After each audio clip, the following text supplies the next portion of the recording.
You have no place in this story. You come from nothing. You're nothing.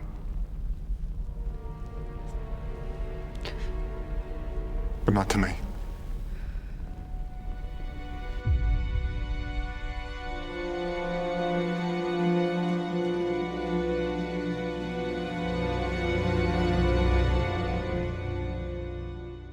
So, yeah. A couple months ago, I saw Star Wars: The Rise of Skywalker. And,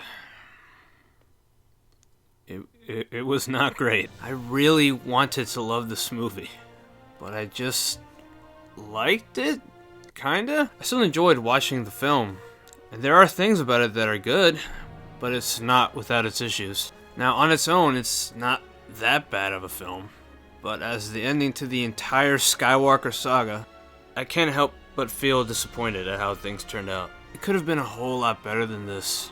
And that's also why I don't blame anyone who hates this one. It was supposed to be the big finale, the closing chapter, Star Wars' Endgame. Only instead of being as good and epic as Endgame, it just rips it off during the climax.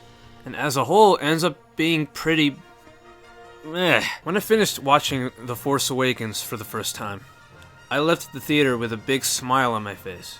Same goes for The Last Jedi.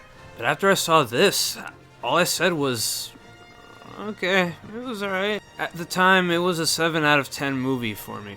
But the more I thought about it, it ended up being a 6. No more, no less. Now, let me address what I liked about the film first.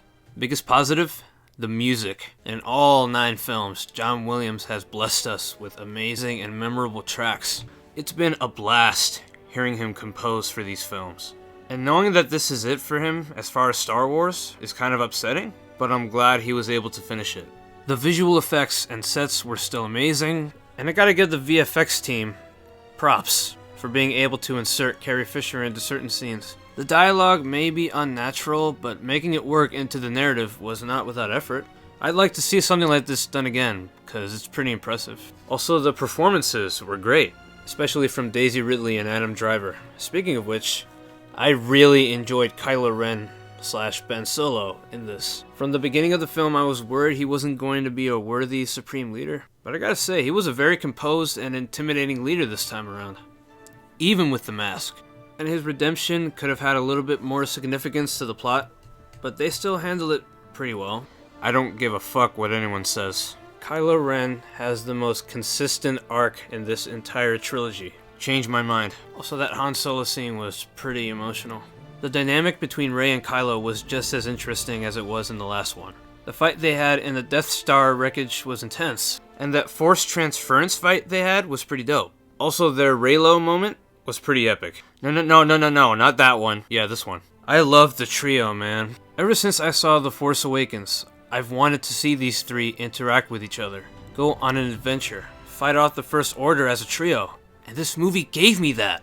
And I also love how we get to see almost all the characters from the originals. Luke, Leia, Lando, Wedge, even Han Solo. Let's talk about the title.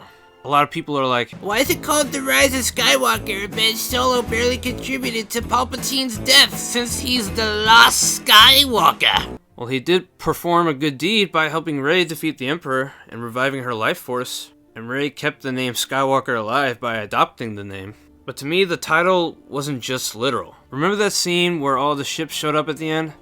That's The Rise of Skywalker. Or rather, The Rise of Hope. No one came to Crate when Leia and the Resistance called for help, but Luke showed up and inspired hope. Now in this movie, when Lando recruits people to join the strike on Exegol, people showed up. And I feel part of that was thanks to Luke's sacrifice. Luke Skywalker inspired hope, and that hope rose when the massive armada of ships showed up. Rise of Hope equals Rise of Skywalker. Now let's discuss my issues. The pacing, especially in the first few minutes, is pretty rushed. Full of exposition and throws so much at you that it doesn't give you enough room to breathe. I feel 20 more minutes could have been added to make it neater. Also, Rose.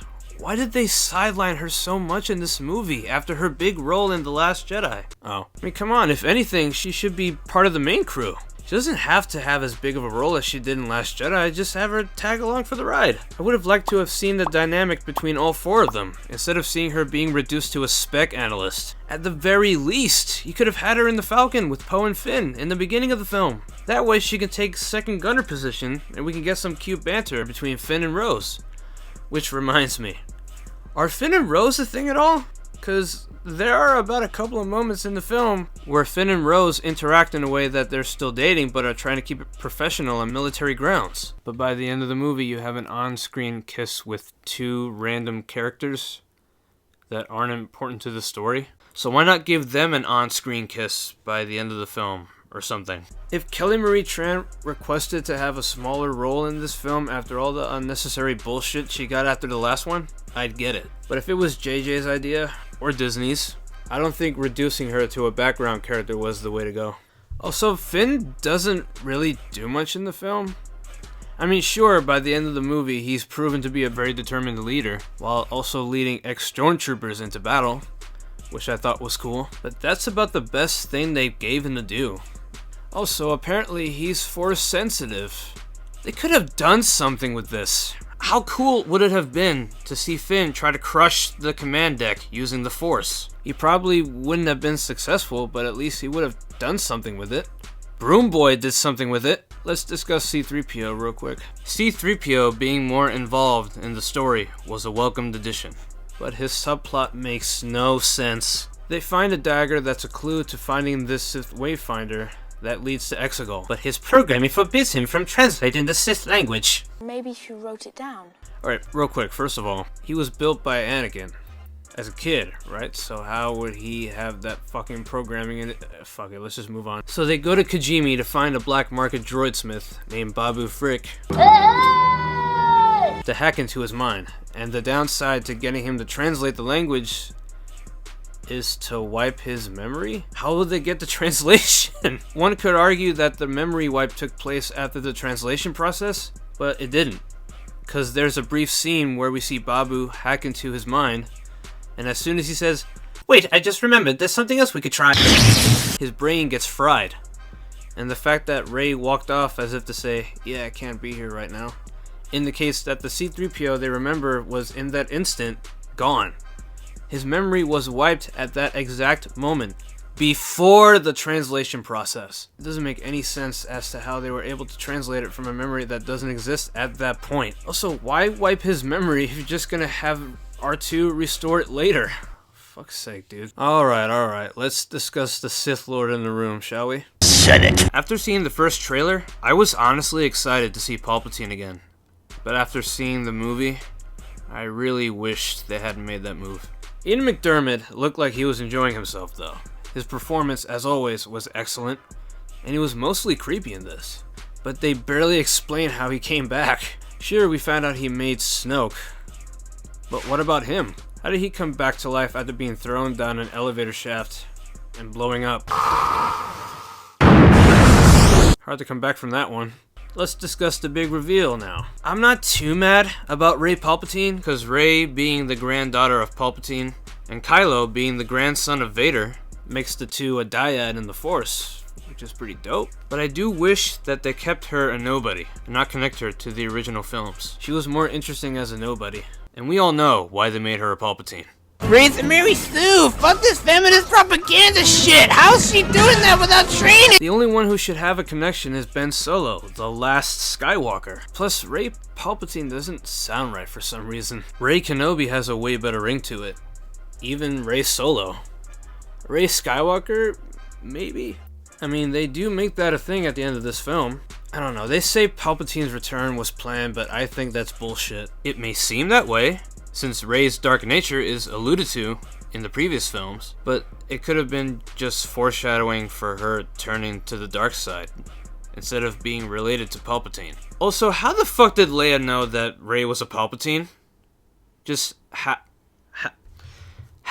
Now, I'm also not too mad at the fact that Rey killed Palpatine, because one, she had help from all the Jedi, and two, she's also a Palpatine, and the way I see it, it takes one to kill one. So it kinda made sense why they went that route, but I feel it would have been more significant if Ben helped Rey kill Palpatine. both of them using Leia and Luke's lightsabers to deflect the Force lightning back at him. Their strong bond overpowers the might of the Sith Emperor, leaving them both near death, and Ben uses the last of his strength to restore Rey's energy. Or maybe the other way around. Also, the Reylo kiss was highly unwarranted. A loving embrace would have been just fine. And it's also awkward because after they kiss, he just dies. I'm just glad the Super Reylo fans weren't in my theater when they kissed. Come on, come on, come on, come on, come on! Also, this movie introduces Force healing, but was actually introduced in Mandalorian first, which I didn't have too much of an issue with, but in the grand scheme of things, it could have been useful in a lot of situations. But there's one aspect of the Force healing in this movie that pisses me off. Poe gets shot in the arm, right? And Rey doesn't heal him. She heals a fucking snake, and Ben Solo, but not one of her best friends? What the fuck, Rey? He could have died at the Battle of Exegol. He needs that arm to fly. She was consumed with revenge against Palpatine for killing her parents. She still could have done it. Also, there are times where this movie shits on The Last Jedi as a response to all the criticisms. Snoke's dead. What now? Pulp's made Snoke and has been the puppeteer this whole time. Luke couldn't fly off Ahch-To because the X-Wing had been buried underwater for over a decade. Now, let's have Luke force lift it up and have Rey fly it to Exegol. Rey is a nobody. Sometimes you don't need lineage to be important to the story. She's a Palps. I feel that if they built this movie off of what Last Jedi had, instead of constantly roasting or retconning it, this would have been a much better finale. Ever since I saw The Last Jedi, I've always wondered to myself, now that Snoke is dead, how will they up the ante? Well, not like this. Now, after seeing The Rise of Skywalker, do I still think The Force Awakens and The Last Jedi are good movies? Yes. But what about the sequel trilogy as a whole? Well, I don't hate it, but I would have loved it a lot more if it had a better ending. One that wasn't rushed or badly written. Honestly, they should have postponed working on Solo to make sure The Rise of Skywalker was written well and ended the saga in an epic way. And do I think that they should have had a roadmap for this trilogy? Absolutely. And it's weird because, honestly, the first two films feel more organized and planned. And I felt they were headed in the right direction. And then we get to this film and it just feels off. Will I watch Disney's future Star Wars films? Yeah. And I'm hoping after The Rise of Skywalker, they'll improve. And for those who think Star Wars is dead after watching this film, it really isn't. We got The Mandalorian, and therefore Baby Yoda. Fallen Order was good. Battlefront has become an increasingly better game than it was before. And very soon, the final season of Clone Wars will be released. So yeah, it ain't dead.